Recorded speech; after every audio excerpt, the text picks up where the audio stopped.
Love live. So, welcome to this Hangout tonight.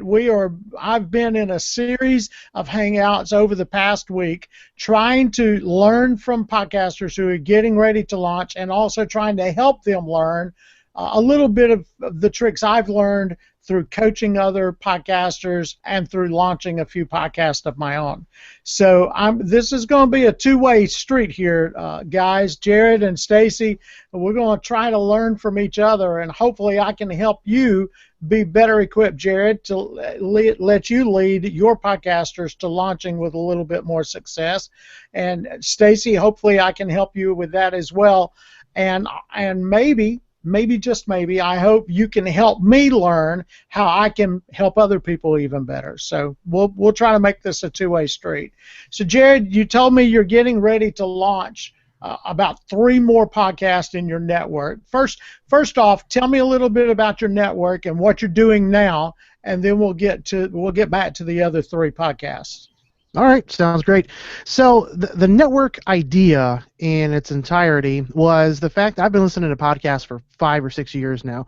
I was listening to podcasts, Philip, when podcasts weren't cool. It was pre-serial days. That's how far back it goes. I bet I have you beat.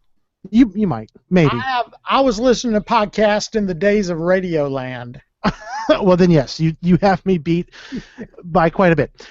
So the Amalgam Podcast Network, which is the network that I own and operate and run, the idea was I noticed that there was an unusual way that networks ran, which was when you built a network, it umbrellaed and it had several different shows underneath it, as long as it fell within the same niche that umbrella was.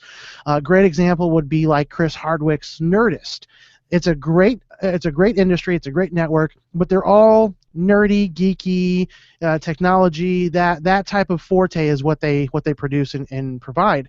And I did not see any type of a network that had something that was open arms and basically allowed a building platform for those that were interested in producing podcasts, but they never had somebody to kind of help them and lead them. And that's what I'm trying to do. Is the term amalgam basically means to merge and to mesh together, and that's what I wanted the basic consensus and the basic foundation of the network to be. Was if you wanna bring a podcast on that's focused on beer, great, bring it on. If you want to do one that's based on comic books and focused on sure, bring it on board, with the intent and the hopefulness that those that listen don't only focus on that one niche. Just because somebody listens to a beer podcast doesn't mean that they might not enjoy or have an autistic family member, and with the dreams and hopes of maybe expanding out and letting those that want to experience different types of entertainment and different types of information the ability to find that under one place. So what are you offering to your podcasters as a network manager to help them want to be a part of your network? From the listener's point of view, or from the content provider's point of view? From the podcaster's point of view, the biggest thing that I can offer them right now is 2 different things. One is the experience and the background that I've got in the industry, helping them get the foundation, get the show built, figure out what and how it's going to work, and then from there, the second fold is having that spider web ability of expanding from within the network, getting more listeners to come to them, allowing them to expand what their knowledge is, what their passion is, and then on the flip side for me, that allows me to grow the network out a little bit larger every step of the way. Okay, so you've got 3 podcasts that are getting ready to launch in the next 30 days or so. One is about autism, one is about beer, and what was the third one about? The third one, well, there's a third, possibly a fourth. We're waiting for confirmation from a couple large companies about the fourth one, but the third one, is a design type of a podcast. It's a local I don't want to say interior designer because I don't think it's just interior. I think it's design as a whole. But they've been wanting to do a podcast for a while. I met them at a local networking convention, and they found out who I was. We started talking, and it turns out that I have everything that they don't know anything about, which was how to get it started, the equipment, all that stuff. So we're gonna form a little partnership and bring them on board the network, and then hopefully in the next 60 days, we're going to have the fourth one going, which is taking a little bit more back-end work than what I was thinking. But we're going to be doing another entertainment podcast, and I'll release what that is at another point in time. Okay. But those three are the next ones coming out. Cool. Now, Jared and Jeremy. I'm going to have to. Not going to be confusing. There'll be a little struggle there, Jeremy. Jeremy, tell us a little bit about your podcast. Is it launched? Are you getting ready to launch? What's your time frame? Whoop, I can't hear you. You're not muted. He's figuring it out. He's gonna get it. He's gonna get it working. Check your mic settings under your gear under the top of the screen. Oh, now you're muted. Look on the other side where the little the gear shape is. Click on it and then see if the proper mic is chosen.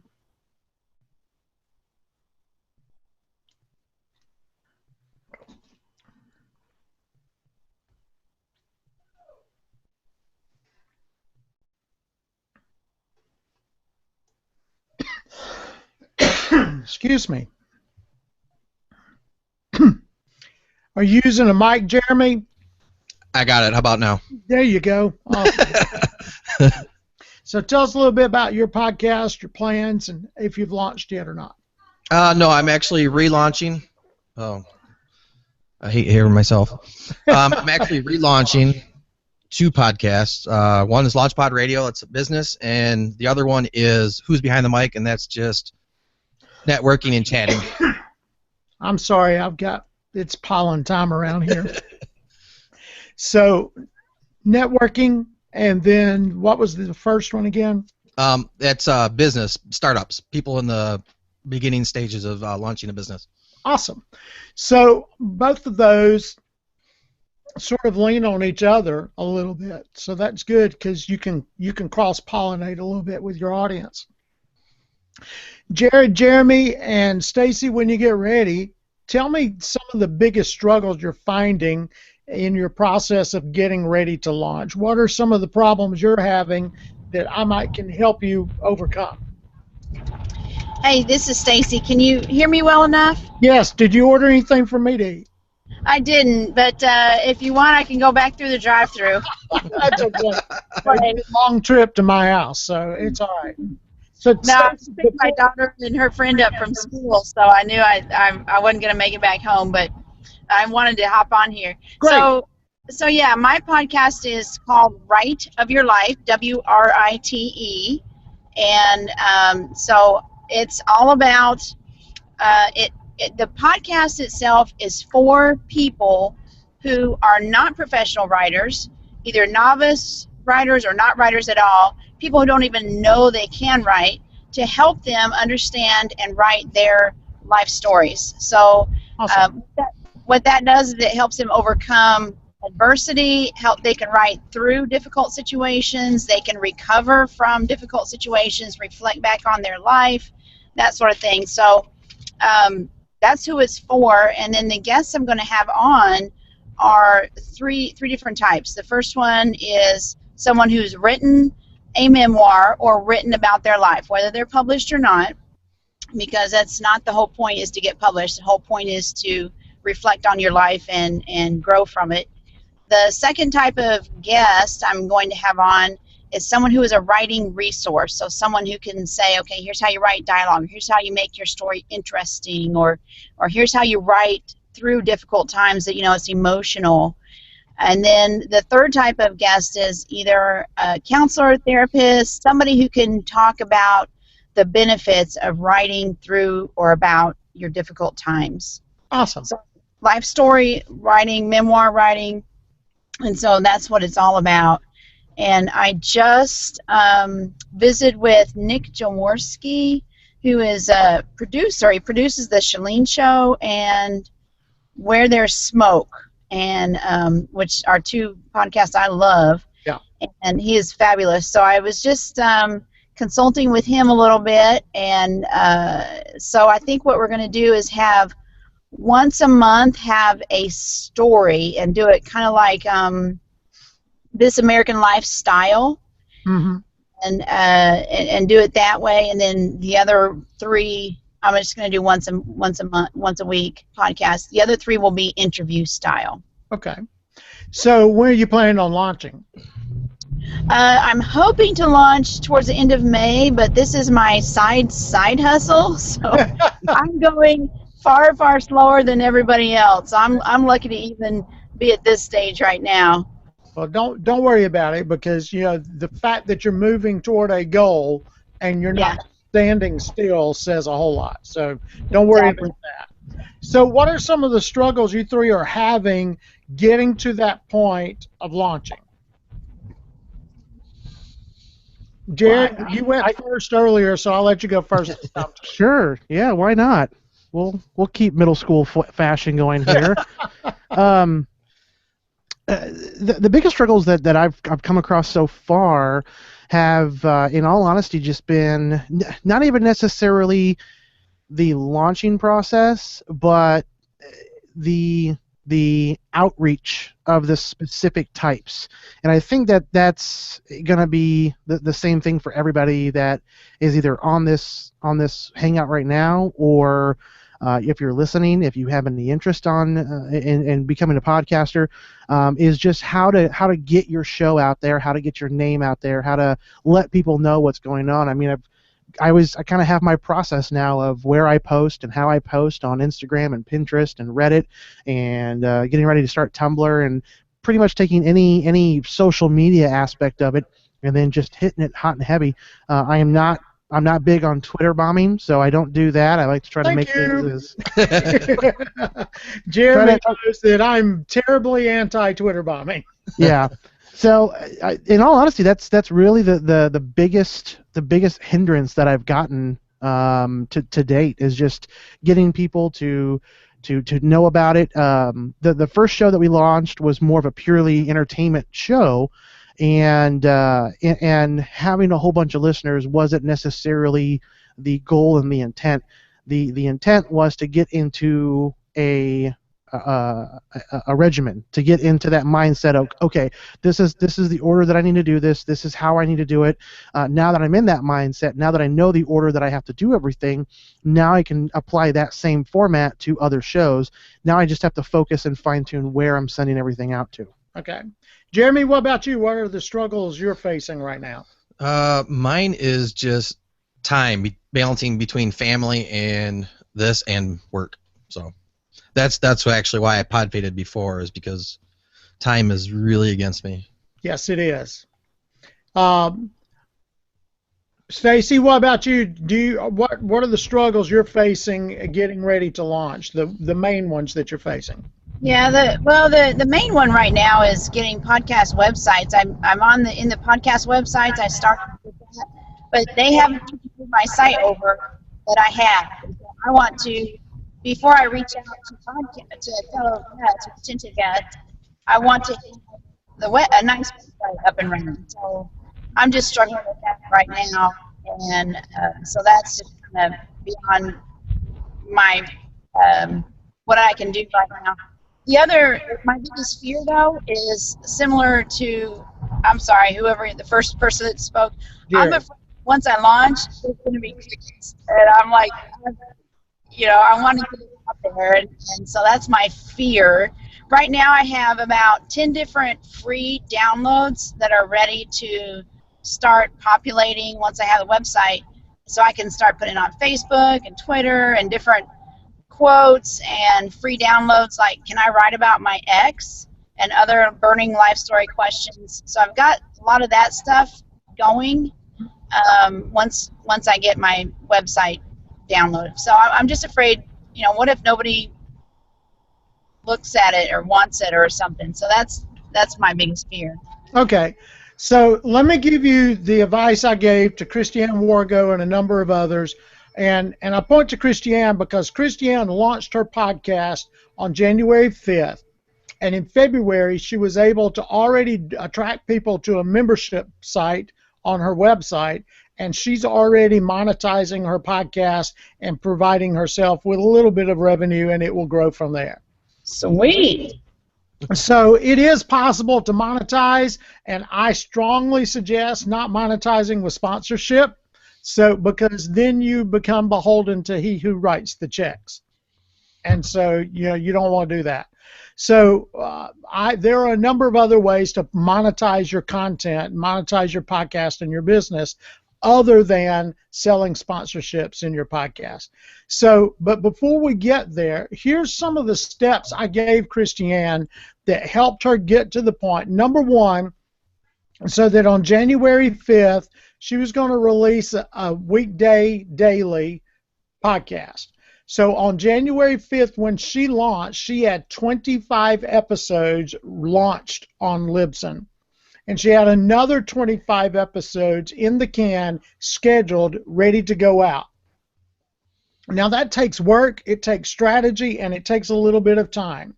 But here's what it does for you. Number one, you've got a whole catalog of episodes in Libsyn and in the iPod or the iPhone or the computer or wherever that gives people multiple opportunities to listen to your product. And the more times they listen to it, the more downloads you have. The more times they listen to it, the more times they hear your call to action. The more times they listen to it, the more opportunities they have to rate and review, which gets you higher on New and Noteworthy, whether it does any good or not. And that's for debate. But that helps you, getting your content helps you so that, number one, you can spend more time marketing in month one because that is of prime importance. The other thing that we did with her, even though we only have 3 weeks to get her out, is I guided her in a process of finding her avatar. Find where the people, she already knew basically the audience she was going to reach out to, but I helped her find some communities where those people were so that she could then rub elbows with them digitally.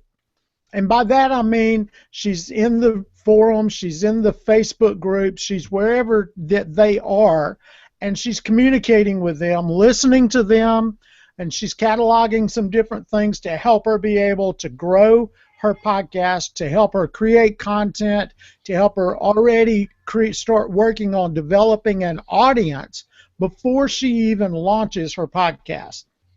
And that is of prime importance. And here's why. Stacy, you mentioned you've got to already have a bunch of lead magnets. You're ready to go. You're waiting on your website.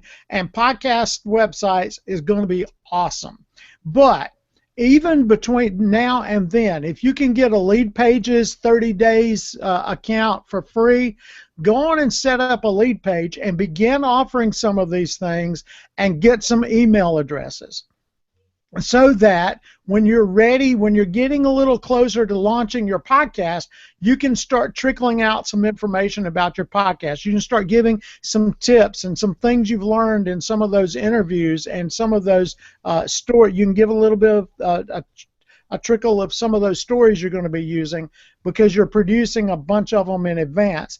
And so what that allows you to do is to tease people and get them interested and give them something to share with other people about your podcast. So now you're grabbing email addresses as best you can.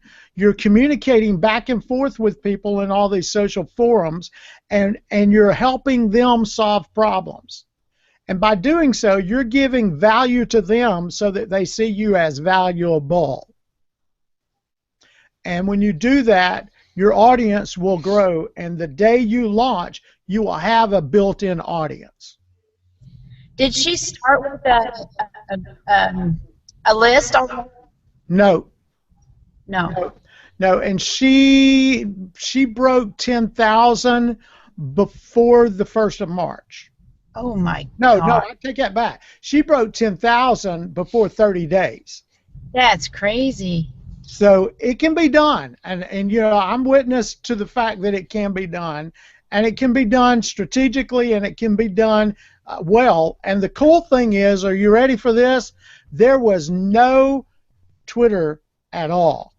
There was no Instagram at all. There was no Pinterest at all. It was all Facebook and one-to-one communication and email and the like of that. No Twitter, no Instagram, no Pinterest. Just imagine how many drive-throughs you could go through, Stacy, with 10,000. You do that because I have a course that I would like to monetize, a life story writing course. So I'd love to drive people to that. That's kind of one of the reasons I'm doing podcasting. But my problem is I don't know where my avatar is, because people who want to write about their life could be all over the globe in all different professions, and you know, there's not one person, one avatar. I've tried to pin it down, but you know. Well, let me make a few suggestions for you. You've already talked about you're going to be interviewing some counselors. So right there is some areas that you can look for as places where people congregate that might be looking for a counselor. The other area is to look for people who are doing exactly what you're doing or very similar to what you're doing. Find out where they are online and then follow them. And go to where they are online, if it's a Facebook group or a forum or a blog or whatever, and begin communicating. If it's a blog, post some comments underneath. If you find somebody who's struggling, that you can answer their problem, and answer their problem. Just be friendly and answer their problem. And then when you're doing that, go back to that site on a pretty regular basis, look at what they're doing, what they're posting, and interact as best you can. Or if it's a forum, interact on the forum. Or if it's a Facebook group, interact on the Facebook group.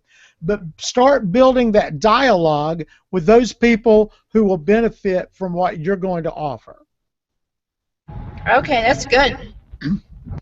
Jeremy, does that help? Yep. Good. Always. And the cool thing is by doing this, and I have a full strategy with I'm not trying to sell anything, but I'm just going to say with my podcast Launchpad, I have a full strategy that I send an email out every day with some goals to accomplish. And if you accomplish these goals, if you follow the strategy every single day, then you will be building your audience. You will be creating content even before you're ready to podcast, and you will be building a network of leaders that you can bring in to interview that other people probably don't even know about.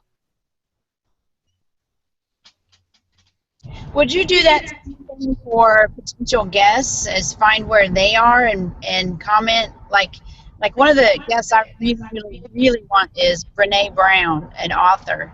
Mm-hmm. So yeah, I was thinking about that same thing for potential guests. Yes, absolutely. Matter of fact, that's why I was trying to say, go to where those community thought leaders are and hang around where they are and befriend them and be nice to them and compliment them. Don't kiss up so much, but I mean, be honest about it. But befriend them. Let them know that you're wanting to improve the value of what they're offering online. And then eventually you'll be able to offer what you're offering, and he or she will support you because you've already supported them. But yes, absolutely, go where your guests are. Go where and because if you're going where your guests are, you're also going where your audience will be, because they're following them as well.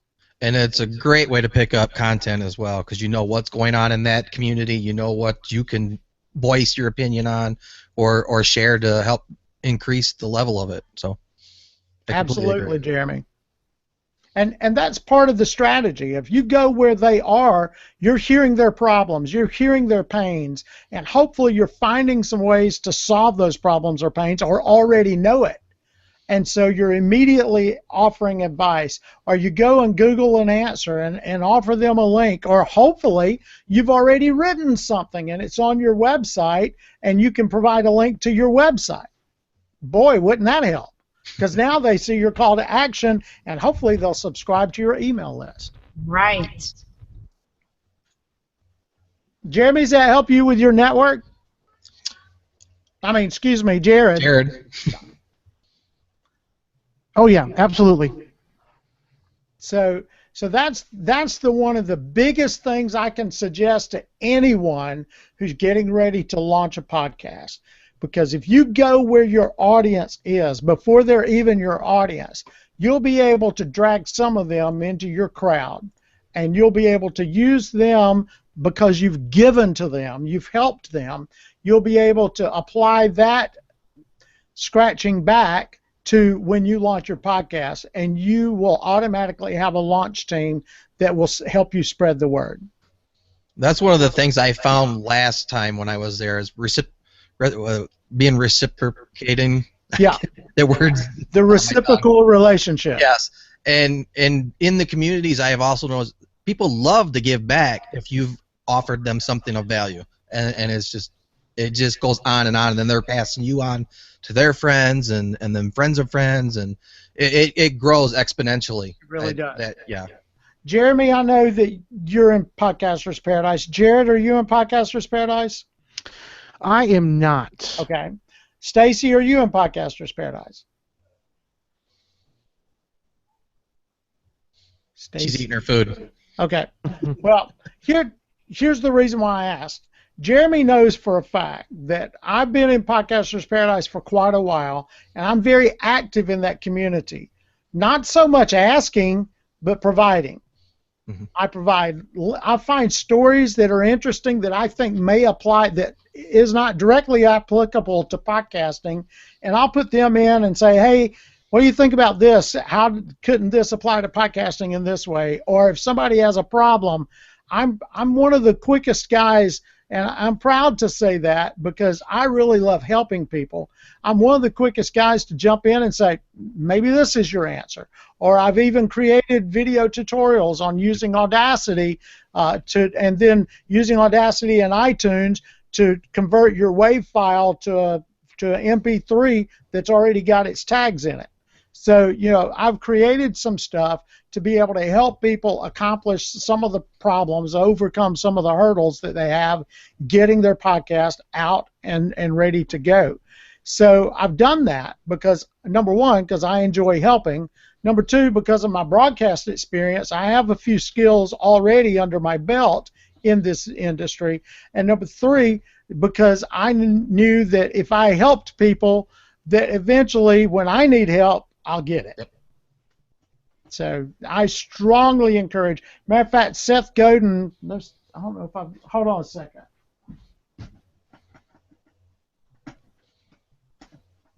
For those that are listening to the audio version of this podcast, Philip has officially walked away from his microphone. I can't find it. I've got a book by Seth Godin somewhere, and it's about giving. And probably gave it to somebody. I probably did.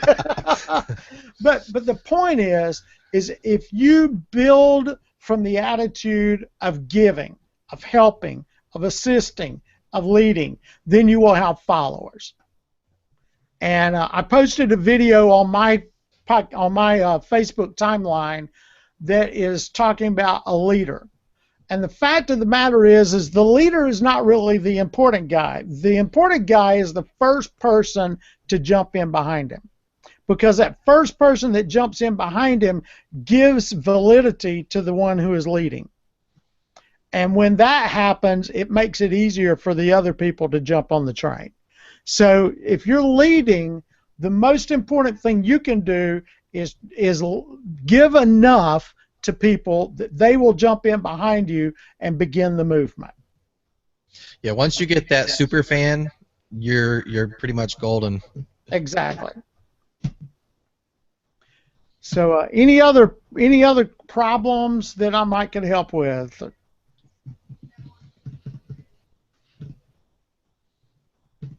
Jared, you mentioned social media and reaching out that way.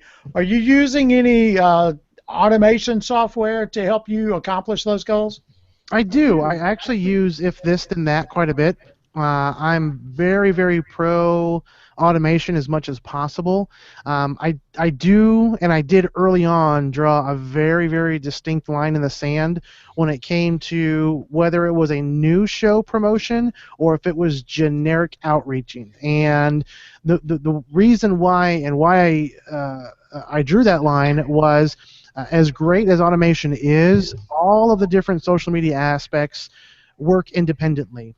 As an example, if you were to write a simple message like, at Philip Swindle, great job today, hugs and kisses at Jared T. Wade, that could be interpreted extremely different from Instagram to Facebook, or from Twitter to Pinterest or whatever, because you have different usernames. And I found that you want to connect as many as possible. The more, the wider your spider web can reach, especially when you're doing like a new episode launch. I prefer, and I just know it's going to take a little bit of time, but when I launch that initial episode and when I make that first big announcement, by golly, I'm going to go to each one of those different social outlets and connect and make sure that I have at least 2 or 3 different connections, whether it's with an actual person or a company. There's another type of show that I'm working on right now that is involving Marvel and DC Comics. And by golly, when we get it going, I'm going to tag Marvel and DC and all the different respective outlets to make sure that they see that there's things going out and there's episodes going out. So for general updates and photos of, hey, here's a quick selfie of us recording, or hey, here we are at this convention, or whatever else, I'll automate that all day long, all the time, just to make it nice and simple for myself. But for the new show releases, I'll spend a little bit extra time just making sure that I connect where I need to. Cool. I think with that social thing too is there's also a line with your automation and being personable. Yes. You got to make sure you ride that line. You don't want to over automate, and you want to make sure you're there. I mean, I've had people where they've put stuff out and it's automated, but it seems personal. But then you go to retweet or go to comment, and you hear nothing but dead air. Yeah. So yeah, you gotta watch that line really close. And one of the things that I did was I separated my personal account. Hey, anytime you want to talk to me, this is me. And then anytime you want to know anything about the business, this is the business one. So, I mean, it's not for everybody, but I try and keep it separate that way, and it makes it a little easier for me to ride that line. Anything that's automated pretty much is through the business account, and anything that's personable, you want to talk, comment, it's in the other account. I think it's also dependent on where you see the show and or the network going long term. If you don't see it going years and years, or if you don't see it expanding further than just one show, I knew before I created my first show that I wanted a network. I knew that I didn't want it to just be one show, because as much as I have a passion for it and I like it, I do want to monetize it. I do want to make money off of this at some point in time. Am I going to be a billionaire? That'd be awesome. Will it happen? Yeah, probably not. But I'm still very, very open to making money off of a passion that I have. And if I get to be one of the very, very lucky people in this world that are allowed the opportunity to do that, I want to make sure that at least I'm thinking about that ahead of the plan. So I'm with Justin, right? Yeah, Jeremy. Jeremy, I'm sorry. I'm with Jeremy, and I mean, I've got my personal social media accounts, and then I've got social media accounts for the independent shows and the individual shows, and then I've got social media accounts for the network as well. You got to keep it separated. You never know what's going to happen if something explodes, and all of a sudden you've got 15 people working for you. Exactly.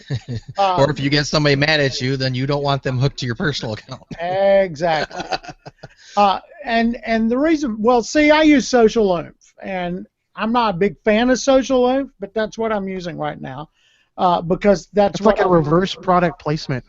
Well, I'm really not a big fan of it. It's what I use because that's what I started using, and I really don't want to go through the pain of setting up something else. And so I use it. But the fact of the matter is I'm running 4 Twitter accounts, 2 Facebook pages, and my own personal Facebook timeline, posting stuff on all of those networks. And I'm not yet ready to add anything else, but it will handle some other things as well. I'm looking at doing some automation of Instagram. The problem is you can't really automate Instagram, but I'm looking at some tools that will help me improve that a little bit better. So and I'm new at Instagram. I'm still learning Instagram, but the fact of the matter is that you've got to have some tools to help you automate it, because if you don't, you will go absolutely bonkers. The other problem is, and Jeremy, I don't know if you saw my webinar that I did back in December on social media, social marketing, Twitter marketing, basically for podcasts. And I upset the apple cart a little bit. I had a number of folks who were charging $200, $500, $1,000 for training, basically that was Twitter bombing, who complained that I basically gave away what they were doing for free. But here's the difference. I made two caveats when I did this webinar, and the first one was, if you're going to use social media, by all means be social. If you're not going to be social, don't use social media. Number two, everybody is talking about how it's so all important to get the downloads. The downloads are not the important thing. The community is. And ironically, 2 months later, I'm interviewing John Lee Dumas for an episode that released at the end of February, and John Lee Dumas says it's all about the community. Philip, what you do with show notes helps build that community. We're not about the downloads, we're about the community. And I'm like, wow, I just got a new commercial for my business. Awesome. And it's got John Lee Dumas's voice on it. How awesome is that? But the fact of the matter is, if you don't have a following and all you have are downloads, what have you got to sell? And these guys who are doing it, Jared, Jeremy, and Stacy, I'm just going to say it, and this is broadcasting, so if anybody's viewing or if anybody's going to view at a later date, if you're Twitter bombing, you're not looking at this long term.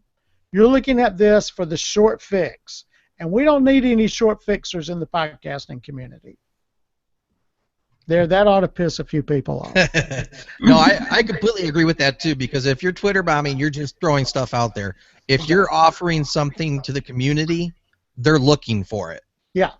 So Now, there's a big difference. Now, I have nothing against hashtags. I have nothing against repeating tweets. I have nothing against, I don't believe you ought to tweet out 100 an hour, like I know some people are doing, using various different accounts. I mean, and it's a job. I did it for one day, and it just about wore me out. But I created 3,000 downloads. Woohoo! Yeah, I can guarantee 100,000 downloads a month for $1,500, like I had a member of Podcasters Paradise offer me. I can do that for you. It's not ethical. But it's, I can give you the downloads if that's what you want. So, Stacy, what are some hurdles you're finding that you're trying to get over now? Oh, can you hear me now? Yes, ma'am. Okay. Yeah, just hurdles, just staying organized, because I'm sort of a self-help junkie, so I sign up for everything. I read a lot of stuff, and so sometimes I have like 20 different things open on my computer trying to read them all, so just soak in the knowledge. So I just need to focus and maybe even just turn everything off and focus on the content that I'm creating. Let me give you a little bit of advice, and maybe it'll help.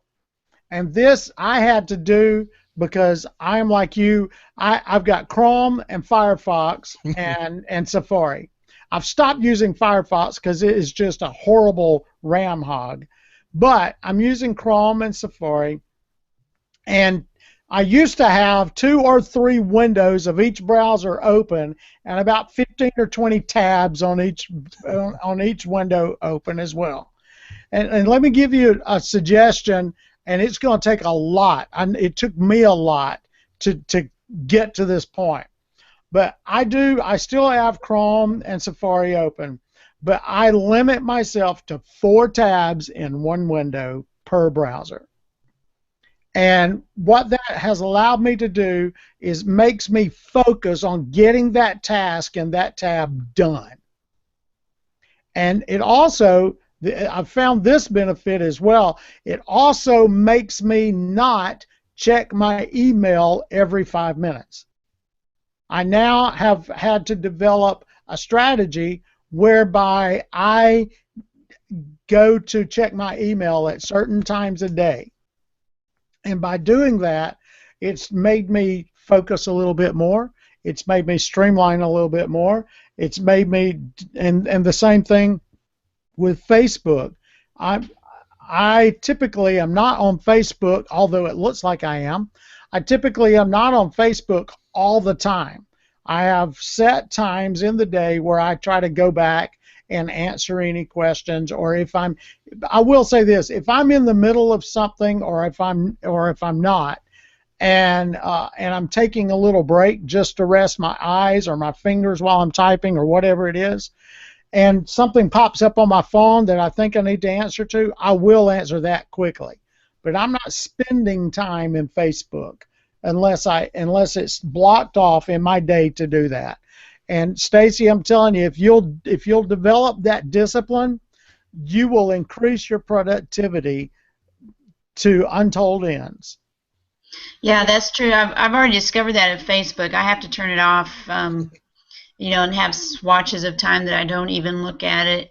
Because even Podcaster's Paradise will suck you in, and you just like, oh, that's a great answer, or oh, I need to look at that, or I need, you know. So the other question I had is about the actually crafting the content of your podcast and actually the production value of it. And you know, I guess I went into this maybe naive, where I assumed I would just have a list of questions and maybe vary here and there depending on the interviewer and put it out there.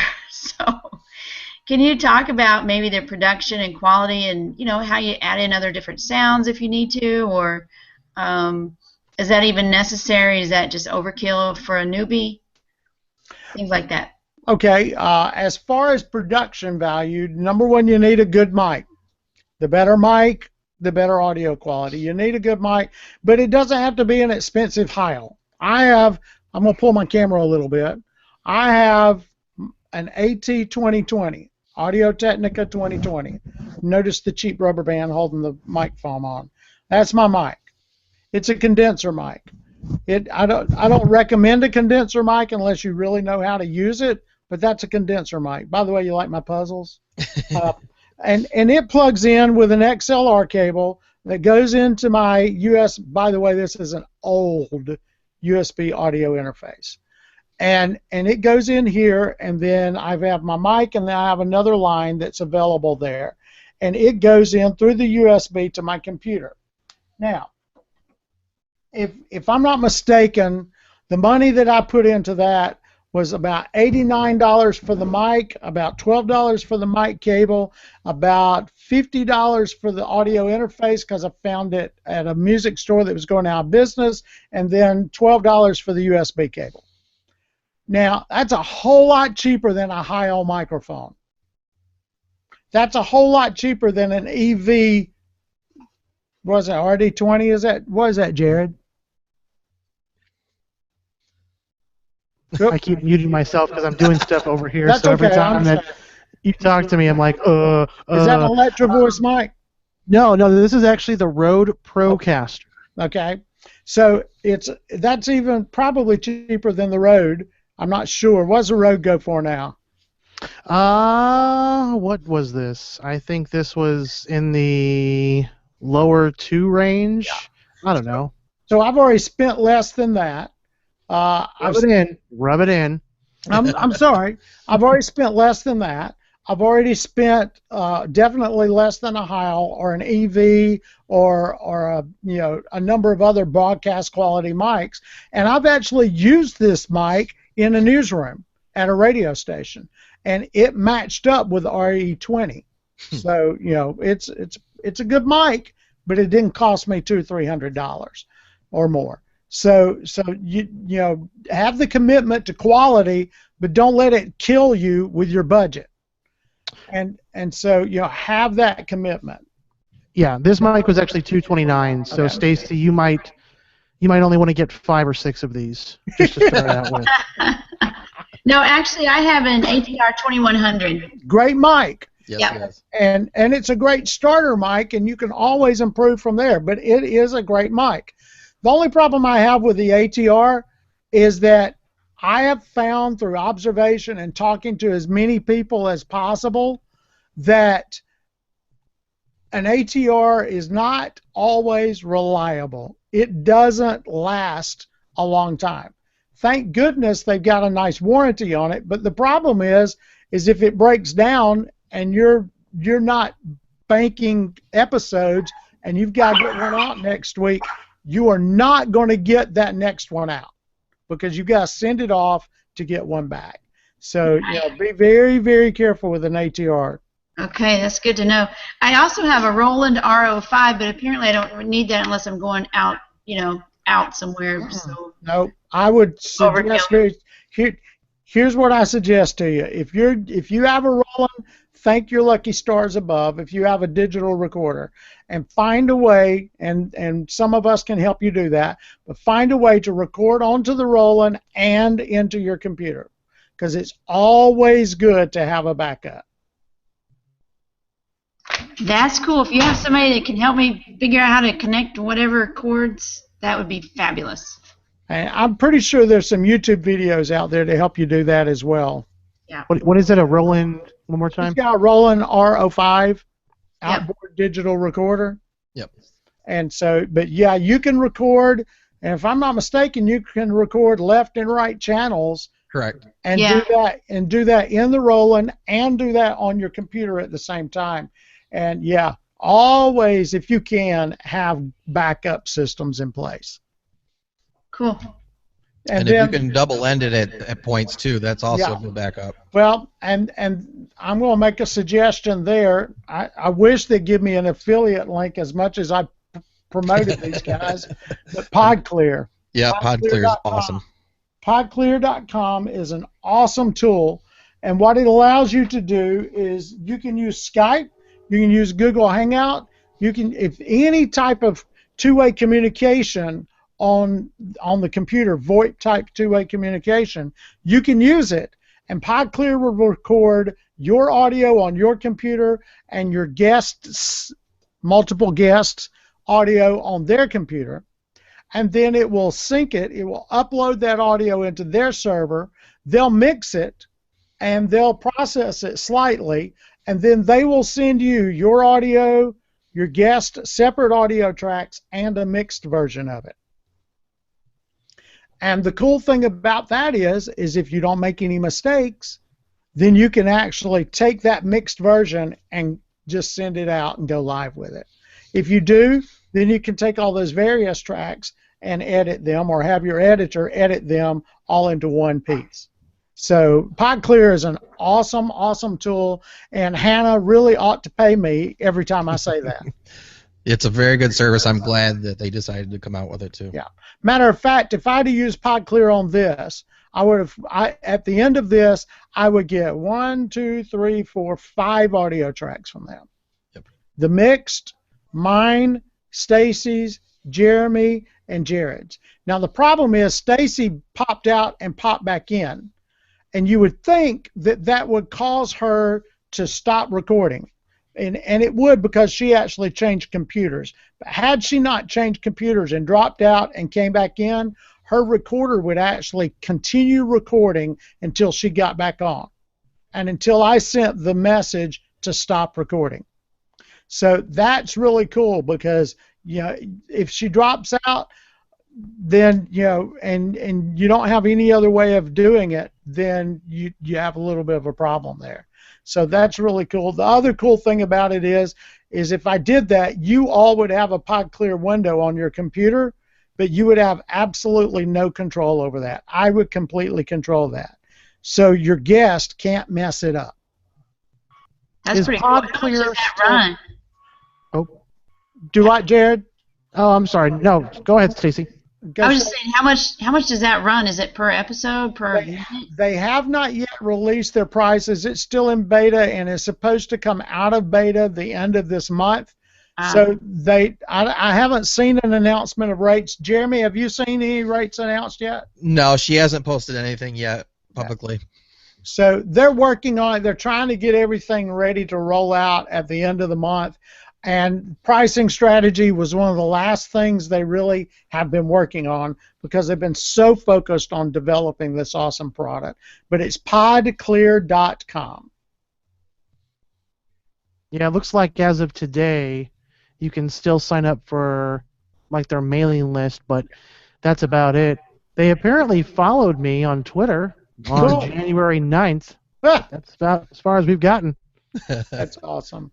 Well, I have an episode with Hannah in my podcast, The Podcasters, and I also have a webinar that is on the Show Notes Guy YouTube channel with the two guys who developed the software. So you can learn a lot about the software just from listening to those two properties. So, you know, there's some ways you can learn about PodClear, and I'm telling you, this software is going to revolutionize podcasting. Ringer is doing something similar. The problem is these two hit it from two opposite angles. Ringer is hitting it from the mobile, and PodClear is hitting it from the desktop, and eventually both of these guys are going to cross over. They both have monetization plans to cross over and offer desktop and mobile versions of their software. And that's going to make it really, really interesting because I can do a desktop podcast and record, and you could be on your phone, Stacy, like you were in the drive-thru, and it would sound like you were right here in the room with me.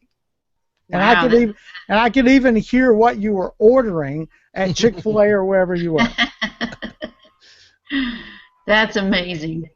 Chick-fil-A isn't sponsoring this episode. You got to say generic fast food restaurant. There is no sponsorship. Well, there is. Show Notes Guy and Podcast Launchpad are the sponsors. We'll put it that way. But that is going to really solve a lot of production quality issues. The other part of the production quality issue is editing.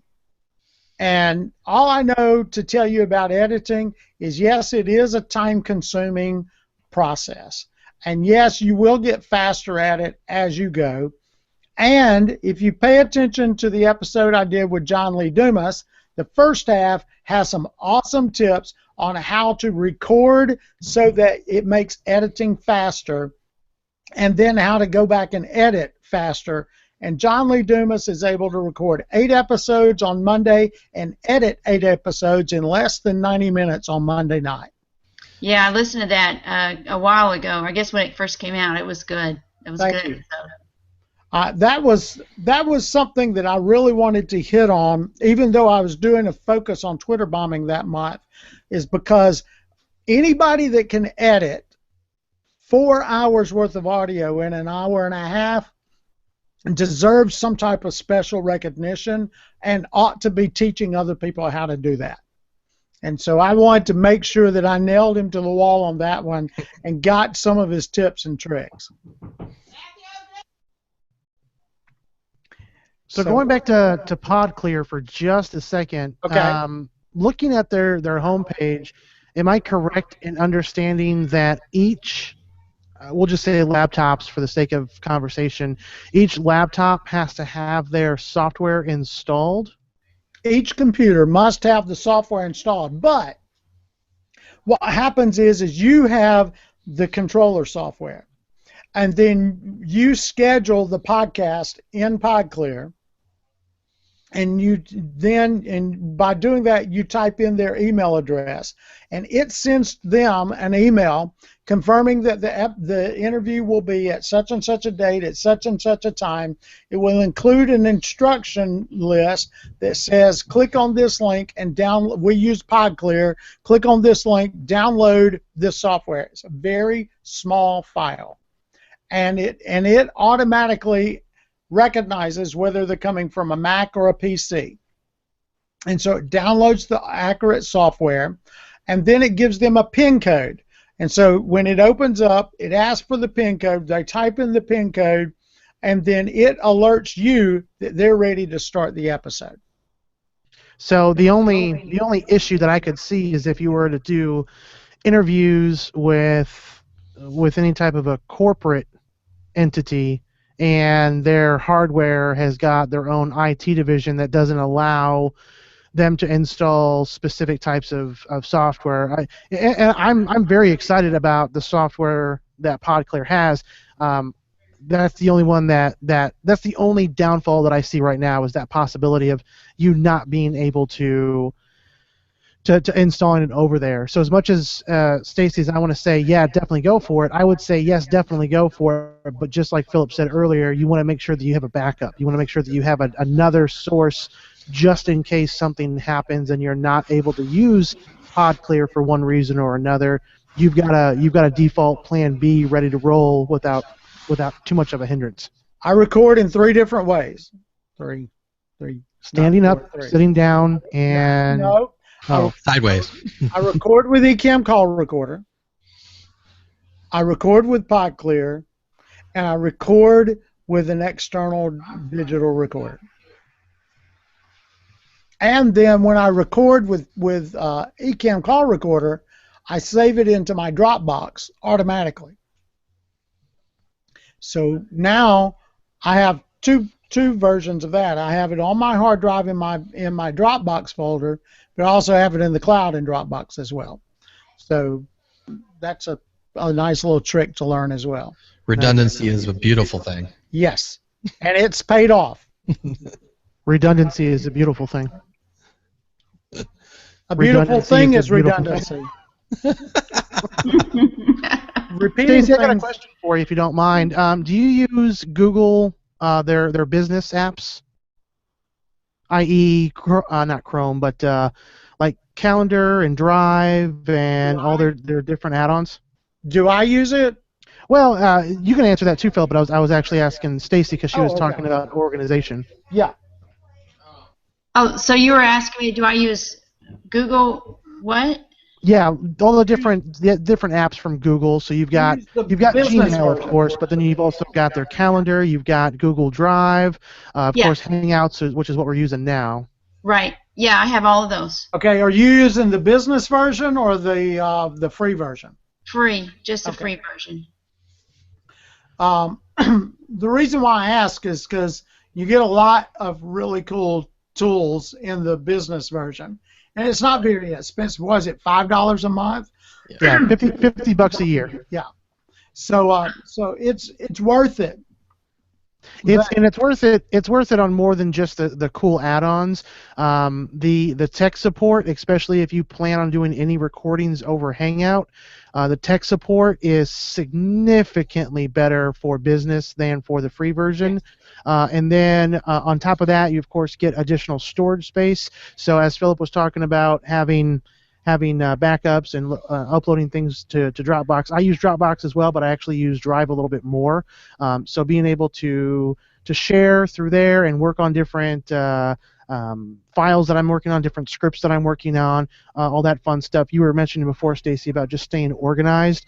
I like having everything in one place if at all possible. I pretty much live on Google and the cloud, so my entire life kind of is integrated into Google Calendar and personal as well as business.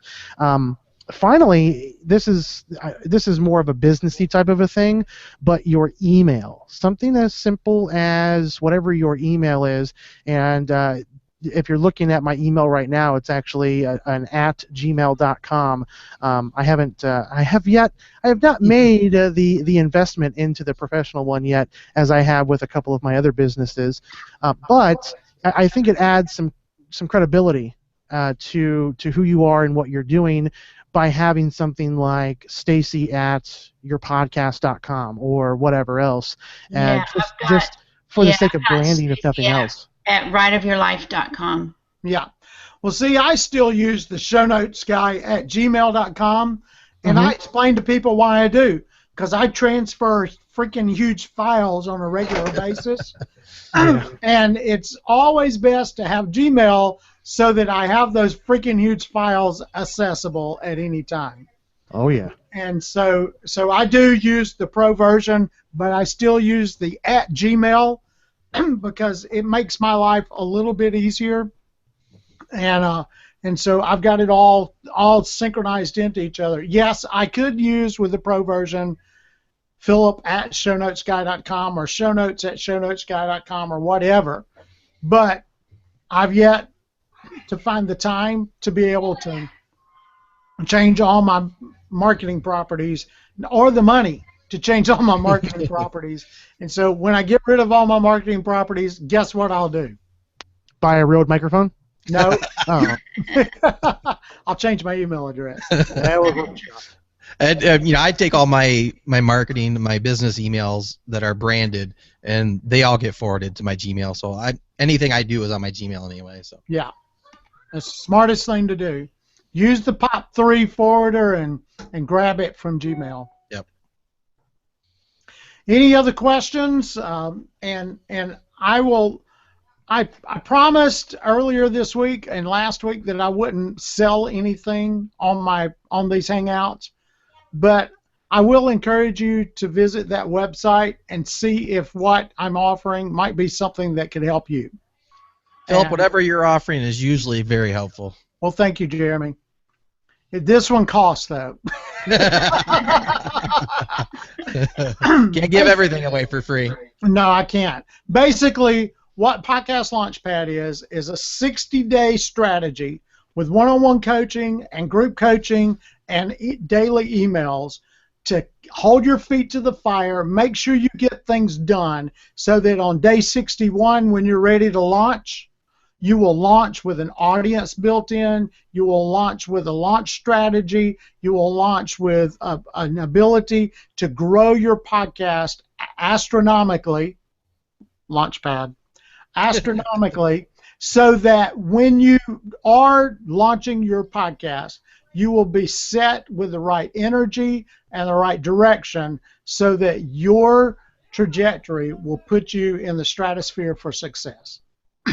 And when you're done with Launchpad, head to Launchpod. Exactly. Which is your podcast. That's right.